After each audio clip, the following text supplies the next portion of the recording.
Welcome to John Eats Cheap. I have to keep my voice down. This is top secret stuff. Anywhere, have you ever heard of, you know what, I'm just going to reveal the prize. This only happens for a few weeks a year. A prized possession. I give you the Morel mushroom. Only available for like 3 or 4 weeks of the year. We got some thanks to Larry. That might not be his real name, but these are out right now. We're going to show you. Remember a few weeks ago I did a video on portobellos that taste like morels? These are the real thing. So many people overcook them. I'm going to show you how to do it right so they taste the best. John Eats Cheap morel mushrooms if you're lucky enough to get them. First thing we do to prepare the morel mushrooms, they've been soaking in water, a little bit of salt water, because they can have ants in them. I mean, I'm not going to lie to you. This is a wild product, a wild fungi. And we've got some that are gray, which show that those are the first ones that usually come up. And we've got some of the yellow, which usually come up a little bit after the grays. These are really nice size too. We've got a few small ones, but most of them are really decent sized. Just soak them for like half an hour to an hour in some salt water. Now the morel mushroom looks like a sponge. To me, it's really, really obvious, but there are things called false morels. They're also known as a stinkhorn, which doesn't have as much spongy area and has a lot of stem, and they have a little smell to them. Plus, they can come at any time of the year. These are, I mean, to me, they're pretty obvious, but you know what? If you're not sure, you don't eat it. But these are morel mushrooms. And you know what? If you're not sure, just give them to me at John Eats Cheap, and I'll take care of them for you, okay? All right, this is the part where you go big or go home. We have our sliced morel mushrooms. Boy, those look good. We'll bread them with flour only.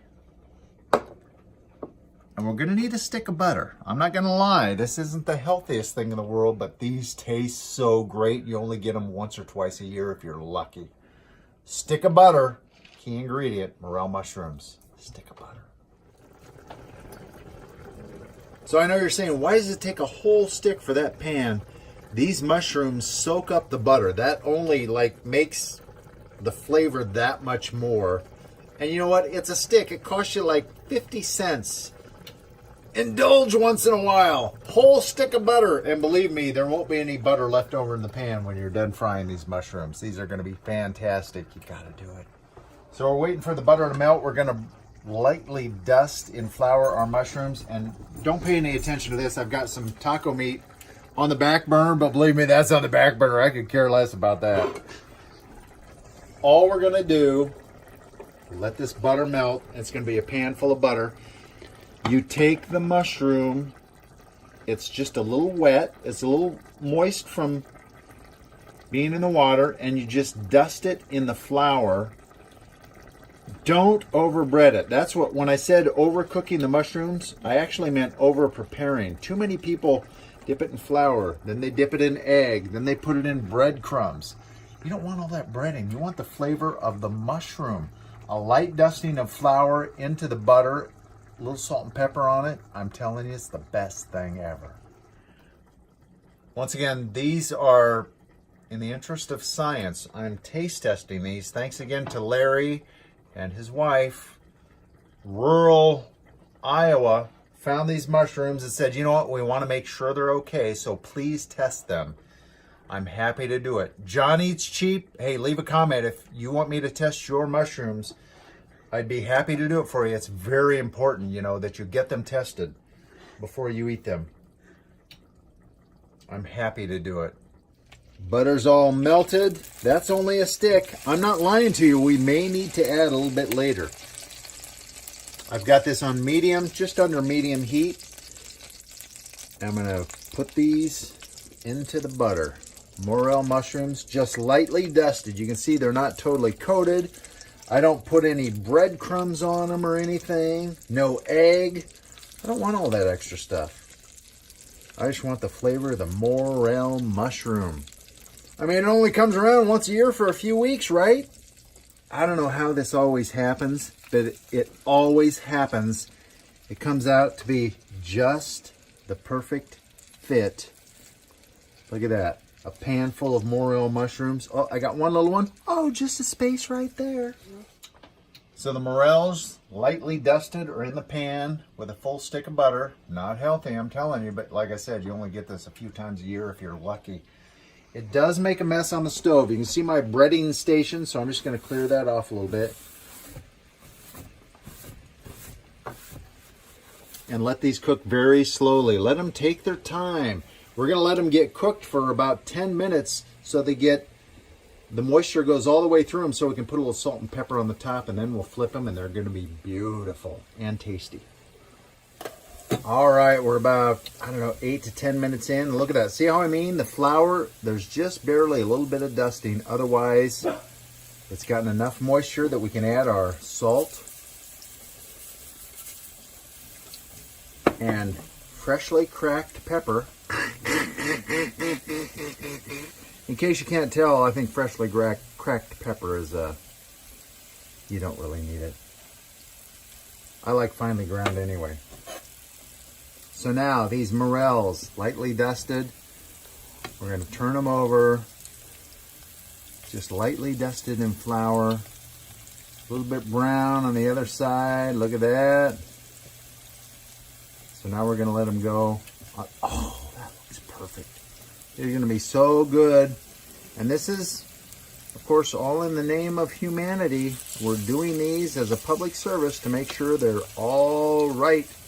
Thanks to Larry and his wife in rural Iowa for providing this for all citizens to make sure everything is okay with the morel mushrooms for this season. Isn't that pretty? Golden brown. Now we're going to get these flipped. It doesn't look like we'll have to add more butter. Sometimes you do, and that's okay. Almost got them all, and then we're just going to add a little more salt and pepper on this side. The great thing about pepper, you can tell what's been seasoned and what hasn't. Oh, wait, I missed a guy. How did I miss this guy? Get him over there.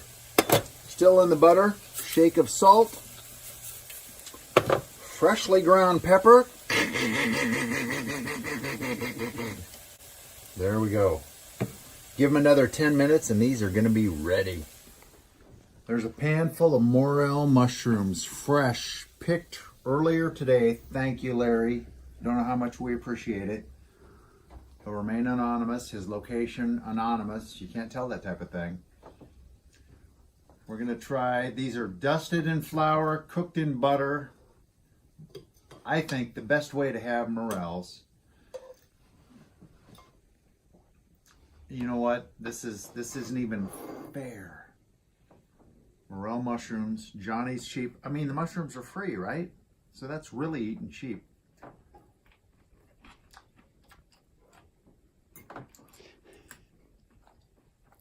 Remember my video of portobellos that taste like morels? They don't taste like morels. I haven't had a morel in years. And these are awesome.